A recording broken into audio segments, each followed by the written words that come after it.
Welcome to another special episode of Empire State of Cannabis, where we're taking you to the heart of New York's cannabis country, Washington County. It's nestled between the Adirondack Mountains and the Green Mountains of Vermont.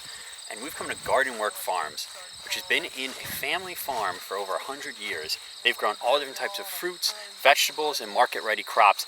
And now they've diversified with hemp for the second season in a row. So we're going to bring you the owner and operator, Meg Southerland, and we're going to ask her about the trials, tribulations, her experience, and really what she has gathered from growing this plant for now 2 years. This is the Empire State of Cannabis. So we're in the beautiful Black Creek Valley today with Meg Southerland, the owner and operator of Gardenworks Farm. And so we're here to talk about her second season growing hemp and some of the trials, tribulations, experiences, and the experience just being a farmer that's growing for the market and market ready crops, and just a lot. And Meg, thanks for coming on. You've been such a great friend and partner with us here at CSG, and it's just been such a pleasure getting to know you and seeing your beautiful crops now in the second year and almost ready for harvest. Well, glad you're here. Yeah. So Meg, in your journey, so this is, almost your second harvest, right? What do you think? What is your quick takeaway? What's your takeaway when people ask you, so Meg, what has your experience been growing hemp? What's your quick answer to them? I love the learning curve and just learning to grow a new crop, getting to know what it needs and if we can grow it and where the challenges are, and then certainly the harvest and just the next steps are challenging, but in general I've really enjoyed putting hemp beside blueberries and squash and different crops. So you say a new crop, so what are some of the crops and what's some of the history at the farm, and what crops have you grown? Have you phased any crops out? What's been that progression? Yeah, when I grew up on the farm, it was all dairy and poultry. Okay. So hay fields, alfalfa fields, corn fields. And when Rob and I came to the farm in the 90s, we went to specialty crops. So we grow sunflowers, fresh vegetables, several acres of winter squash, ornamental gourds and pumpkins. And so we are diversified, and then have taken over the management of 3 acres of blueberries, fall raspberries, and try to have something going all the time with the greenhouse in the spring and just keep going from season to season. Yeah, and so you're in a unique position because you actually interact with the customer, right? Yes, and so I do. You have that ability to see what they like and what they don't like. And so how do you choose what to grow, right? You say, squash and blueberries, etc. Was it just something that you wanted to do, or were you getting asked for these crops? Yeah, I think there's definitely interest in eating locally grown fruits and vegetables. So you pick blueberries and raspberries, that market is definitely strong for families and people who envision picking enough blueberries to have blueberries on their oatmeal all winter, or lots of blueberry pies. So there is local demand for some of the small fruit. As far as the vegetables, I think the winter squashes, we sell if we can sample and share some recipes and get people to try something new. Like spaghetti squash is a great example. People don't know what to do with it. So if we can demonstrate how to prepare it, how to add herbs and make it like a pasta, and it's very helpful. So a lot of value added information to promote some of the crops we grow. Yeah, and so obviously you cultivate all these crops, but you're also cultivating an experience here, yes, right? And yes. How important do you think that is? I think it's getting more and more important. We take it for granted, just breathing in fresh country air, and yet people come and just kind of stand and stare at the valley, and it's all agricultural. Yeah. It's just Mother Nature performing, and I think people, especially right now, really value that and are taking time to breathe deep and think about it. Yeah, absolutely. And so when you decided to add hemp, right, it was an easy decision? Was it a scary decision? It was exciting. It was exciting. To try something new and just see if we could do it. and to work with you and a team of other growers and learn from each other. And a brand new marketplace, brand new experience, have great expectations and see what happens. Yeah, and so when we talk about Washington County, and in our introduction, I said we've come to the heart of New York's cannabis country, right? Obviously, there's a rich history of cultivation of cannabis locally. So did you feel like you got resistance? I mean, you're such an integral part of this community here, right? I mean, as we're sitting here, you see the cars lining up to go to the market and get some fresh produce, local products. Were you worried that you were going to get some pushback, whether it's law enforcement or the community in general, because it's more of a conservative community here? It is conservative, but I think we all know what it takes to survive, or we think we know how hard we have to work to keep trying new things, being innovative, and just what it takes to keep a farm a farm. Yeah. And so if we can mix in a new crop that has potential with the other crops that we have built-in demand for, it's seen as good business. And much more because we share information, we're happy to tell people about what we're doing. Walk through the field, sniff, smell, pinch, and this is hemp, and these are the uses, and just some of what it takes to grow hemp as a crop. Yeah, absolutely. And so beyond this local community, the broader cannabis community, right? How would you say you can end up with a success like this? I mean, your crop is beautiful. I mean, it's lush, it's green, it's very full. The fields are full, and the flower, the end product that you get is such high quality. So, what's the secret, Meg? If you want to tell us. I think it's just coming to work every day. Yeah. It's a plant that you're growing. I think your guidance and good genetics and good guidelines nutritionally, working with Aldi, and when we have a question, getting an answer, and then there's a lot of chance. A storm brews and comes up the valley and knocks out some tops of your plants, and that's just farming. Yep. But just the basics of nutrition and available water, good row spacing, and just monitoring. And going into good ground. Yes, so, definitely, and I can nurture that, but I'm not responsible for the good soil. Okay. Yeah, I'm lucky that it's here. Yeah. Well, and because this is the land that your family has cultivated. For how long has the farm been in your family? My grandfather bought it in 1911. 1911. So over 100 years. Yes. Wow. Yes. That's a lot of history. And it's a lot of farming. So it's a lot of farming. So do you feel tied to the legacy of this farm? Yes, I do. Yeah. Yeah, my mission would be to keep an open space, to grow food for people forever. Yeah. Yeah. So it's very hard. So what keeps you from retiring and just saying, I'm going to leave this behind? It's my husband.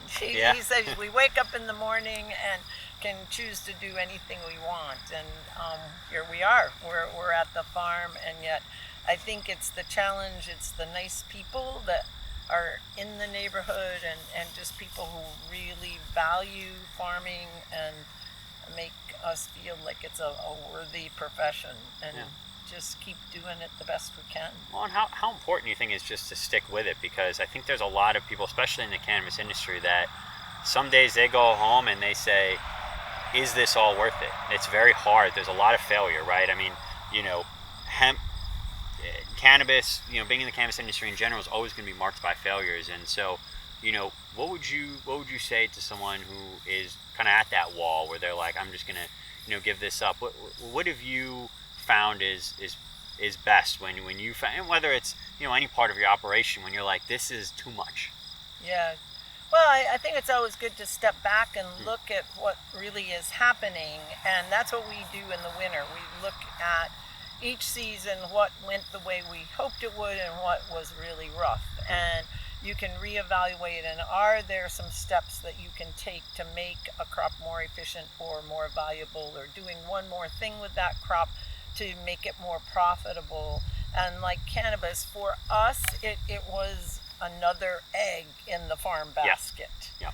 and so it was valuable, and we wanted to try it. We wanted to learn, and there's still so much to learn, but not to focus on the negative. If you're in the middle of it, just keep taking those baby steps to see your way out of the season, and then reevaluate. And then turn the corner. Yep. Yeah, and look forward. Always be looking forward. Perseverance really pays, and patience. Yeah, absolutely. And so, how different was it when you're stepping in? I mean, obviously, when you're preparing food, there's a certain amount of oversight, right, from your local health department, etc. But I mean, really, you're kind of on your own out here. You can do what you. But now, hemp is such a totally different beast in terms of regulations. So, how has that experience been, where you are now, worried about regulations, and how has that impacted your operations here with hemp? I think just daring to ask a lot of questions and doing as much reading and research as you can, seeking answers from the people that know much more than I do. I think advice and being open to learning. And yeah, there are some mistakes, but you just have to take steps to do things well, and to just try. Yeah, and so what do you see as the future of cannabis here, and not just on this farm, but in this community in Washington County? Well, there is no question it would be great to have a crop that could be a profitable commodity, and to comply with regulations, and use some of our fertile farm acres for producing an excellent crop. And we have that potential, and it's just compliance and learning and seeing what the market offers. Yeah. Are you worried about the USDA and the DEA and everything that's going on? I mean, you can put in all this work, but if the federal government's going to come in and, chop it down, it's all for naught. Does that scare you? Is that a worry? Sure. It's just like a tornado ripping through the valley. It's one more hurdle, one more something to think about. I try not to worry. I hope that there will be time and information, and we can all get on board, and we can work with USDA to make it good for the grower, as well as follow recommendations and stay within compliance. Do you think the community is ready for adult use cannabis, THC? That's a good. It depends who you talk to. Yeah. Yeah, I think people are learning, and the medical uses for marijuana. I think yes, people are open to possibility, and open and ready to learn. Yeah. And if we can keep that going, so there is information, good information, and people keep feeling that they can learn and know more, then that's the path to the future. Yeah. Do you think it's in the cards for Gardenworks Farm? Yeah, I've got to get a second grower. I got to take some vacation. Exactly. Right.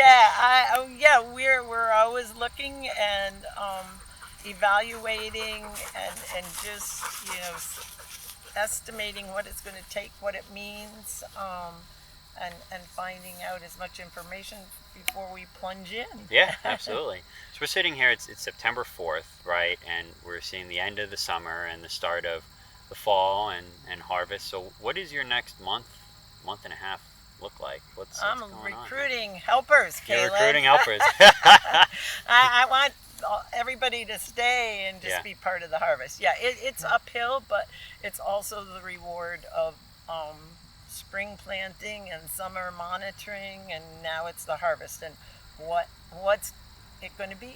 Yeah, it's exciting. And so you're going to dry on site this year, yes, right? We are. Yeah, yes. And so that's something a little new. We're learning again, and that's good. I like learning as long as I have people who know a lot more than I do that I can reach out and get information.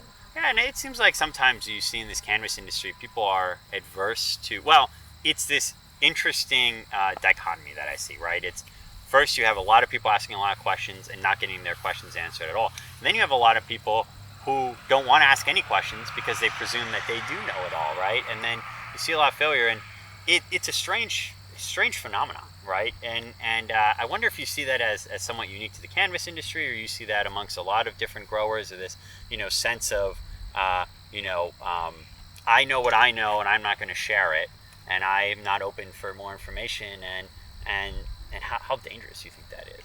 Yeah, I have a very open book as far as there's always more to learn. Yeah. You can grow the same squash for 20 consecutive years and yet still learn. And the same way with blueberries. There's always a new insect or disease or a new pruning technique. So I think agriculture is just staying tuned in and learning what you can do better. And so I would apply that to growing hemp and drying.